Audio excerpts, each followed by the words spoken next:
dans le Trésor de France 2. Alors là, je pense que ça va vous faire réagir parce que c'est assez choquant tout de même.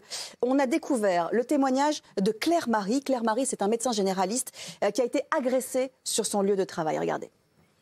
Claire Marie est encore sous le choc de l'agression qu'elle a subie il y a un an. Pour surmonter son traumatisme, elle a décidé de poursuivre son patient en justice. Le jour de l'agression, elle assurait un remplacement dans ce quartier tranquille du centre-ville, jusqu'à tomber sur un patient contrarié de ne pas avoir affaire à son médecin traitant. Je l'ai salué, il ne m'a pas regardé, il ne m'a pas répondu. Je le salue une deuxième fois, en lui demandant ce qu'il amenait. En fait, il a attendu que je m'assieds pour me dire que j'avais des questions stupides. Et puis là, il continue en me disant mais je ne vous aime pas, et puis arrêtez d'être plus bête que vous ne l'êtes déjà. Je dis écoutez, je suis pas là pour me faire insulter, donc on arrête là, quoi. Et c'est en ouvrant la porte qu'à son passage, il me met un coup de poing au visage.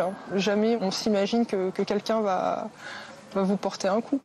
Alors c'est assez choquant, hein, pardonnez-moi, parce que c'est vrai les médecins sont là pour nous aider et en retour ils reçoivent ce type d'agression. 1035 agressions de médecins enregistrées en 2017, c'est un record. Ouais. Et la majorité des agressions concernent les femmes médecins. Jimmy, une réflexion sur ce qu'on vient de voir. C'est vrai que c'est accablant parce qu'effectivement le médecin souvent il subit un peu tout ce qui se passe et les conséquences des frustrations des patients. Ouais. Une salle d'attente blindée, un délai de consultation pas acceptable, une douleur, une ordonnance qui ne va pas comme il faut au moment où il faut. Mais malgré tout on n'est pas des punching balls. Et se dire qu'il y a eu 1000 signalements, je pense qu'en réalité ces chiffres sont sous-estimés. Récemment j'ai une consoeur qui fait des visites à domicile qui a été agressée par un patient avec des insultes racistes.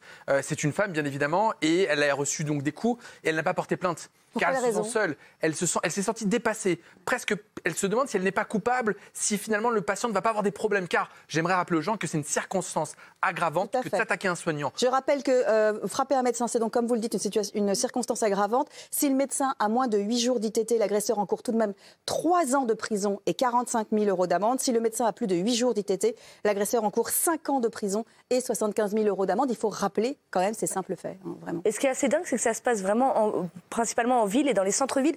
Ça représente plus de la moitié des agressions qui sont dans les centres-villes, très peu en banlieue notamment.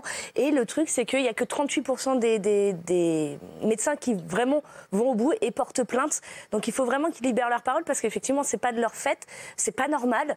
Et le problème de se dire est-ce que le patient aura des problèmes ou pas, bah en fait, au final, on s'en moque un petit peu. Oui, mais enfin, ils sont jusqu'au bout médecins, si j'ose dire. Je sais. Au bout du bout, de se dire finalement, ça va lui nuire, il faudrait peut-être passer à autre chose. Or non, il faut aller au bout des plaintes, quelles qu'elles soient. On n'a pas besoin de se faire tabasser. Une insulte suffit largement à déposer plainte. Faut rien laisser passer. Bien sûr. #CQDLT, dites-nous ce que vous en pensez. Est-ce que vous en avez déjà observé? Est-ce que vous avez des médecins dans votre entourage qui vous ont raconté de tels témoignages et que pensez-vous de ces agressions qui se généralisent tout de même parce que la frustration se déverse sur le premier qu'on voit, évidemment, c'est le médecin.